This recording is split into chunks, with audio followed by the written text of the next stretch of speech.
وہ ایک مانجھی تھا، مانجھی نے مار کسوٹی کی یہ توڑ دیا تھا. وہ کہتے تھے یار جب یہ یہاں کے برحال ہو چکے تھے پھر ہم یہاں پہ مال مویشیاں نہیں چرا سکتے. جب وہ لوگ آ جائیں گے پھر ہم ادھر نہیں رہ سکتے. پہنچ چکے ہیں جی ہم شیشہ مالش. تو یہاں کا آپ کو پورا ویو دکھائیں گے کچھ ہی دیر میں، اور اس کی جو اصل حقیقت ہے وہ بھی آپ کو دکھائیں گے، بتائیں گے اس کے بارے میں سب کچھ اس ویڈیو میں. یہ سامنے جو آپ دیکھ رہے ایریا وہ ہے جی لیپا ویلی. شیشے کے بارے میں ہمیں بتائیں گے شیشہ کس نے لگایا تھا اور اس کی اصل وجہ کیا تھی، توڑا کس طرح، یہ سب کچھ ہمیں بتائیں گے. یہ جو ادھر مالی ہے یہ ہمارے ادھر مال مویشیاں رہتے تھے. یہ جب وہ لوگ آ جائیں گے پھر ہم ادھر نہیں رہ سکتے. وہ ایک مانجھی تھا، مانجھی نے مار کسوٹی کی یہ توڑ دیا تھا. وہ کہتے تھے یار جب یہ یہاں کے برحال ہو چکے تھے پھر ہم یہاں پہ مال مویشیاں نہیں چرا سکتے.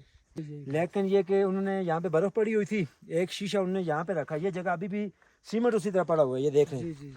تو یہاں پہ انہوں نے جو نا یہ سیمنٹ وغیرہ اسی وقت کا پڑا ہوا ہے. تو اس نے انگریز نے یہ کیا، یہاں پہ وہ شیشہ رکھ کے چلا گیا رات کو. صبح وہ چیک کرے نا کہ وہ دیکھے کہ شیشہ ٹوٹا ہوا نہیں ہے تو وہ پھر یہ بحال کر دیتا ہے. یہاں پہ وہ یہاں کا درجہ حرارت چیک کرتا ہے کہ اگر ہاں. یہاں پہ ٹھنڈ زیادہ ہوگی، کوہرا زیادہ پڑے گا، وہ شیشہ خود ٹوٹ جائے گا، تو یہاں یہ ہم نہیں رہ سکتے.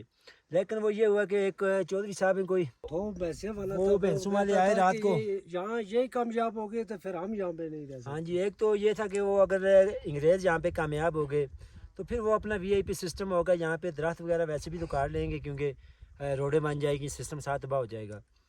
تو اس نے وہ جو بندہ آ رہا تھا اس کی بھینسیں تھی، اس نے کوئی چھوٹی چھوٹی ماری اس شیشے کے اوپر، وہ ٹوٹ گیا. وہ ٹوٹ گیا تو انگریز نے بولا کہ یار یہ جگہ ناکام ہے یار، یہ سردی کی وجہ سے. انگریزوں نے یہ سمجھا کہ یہاں پہ ٹھنڈ زیادہ ہے تو اس لیے شاید اس لیے ٹوٹا. نا کہ یہاں پہ ٹھنڈ زیادہ نہیں ہے، ٹھنڈ بالکل بھی میرے خیال سے مری سے کم ہے یہاں پہ ٹھنڈ.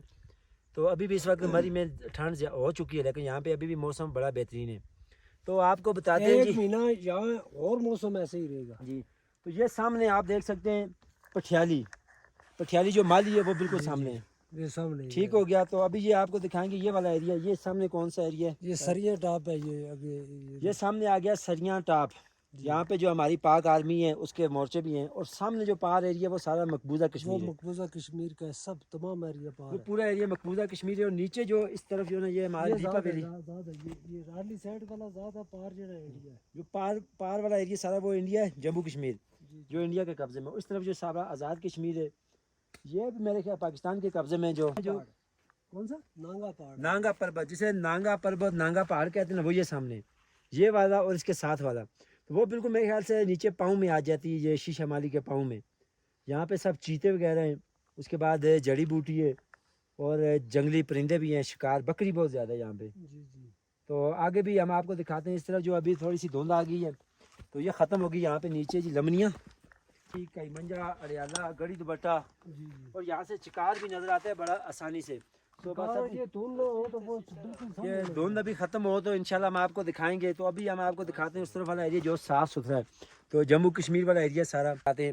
لیکن جب تک آپ کے ساتھ کوئی معاون نہیں ہے، جو آپ کو راستہ بتانے والے نہیں ہیں، تو میرے خیال سے اس کے علاوہ آپ نہ آئیں، مشکل بن جائے. کیونکہ بہت مشکل. ابھی ہم ایک بار دوخان سے جب نکلے وہاں پہ راستہ بھول گئے تھے، لیکن یہاں پر پہنچنے پر الحمدللہ ہمیں شریف صاحب ملے تو انہوں نے ہمیں جو نا پورا راستہ ہمیں بتایا. تو ان کا بھی بہت شکریہ. دیسی نے میں ویڈیو بنا کے لینا تو کھا لے ایک منٹ. ایسے بھائی ہاں جی کہیں وہ جلے نہیں دراؤ او جبرے کون کھلتے ہو بیگ چیک ببل بیگ چاہنا بڑا بیگ چاہنا دعا ایسی جبرے کھول دے یہ لگے ہیں بیگ ہار چھوڑ کوئی اور چیز بول تو نہیں کرنی. یہ ویڈیو تو بند کر رہا ہوں.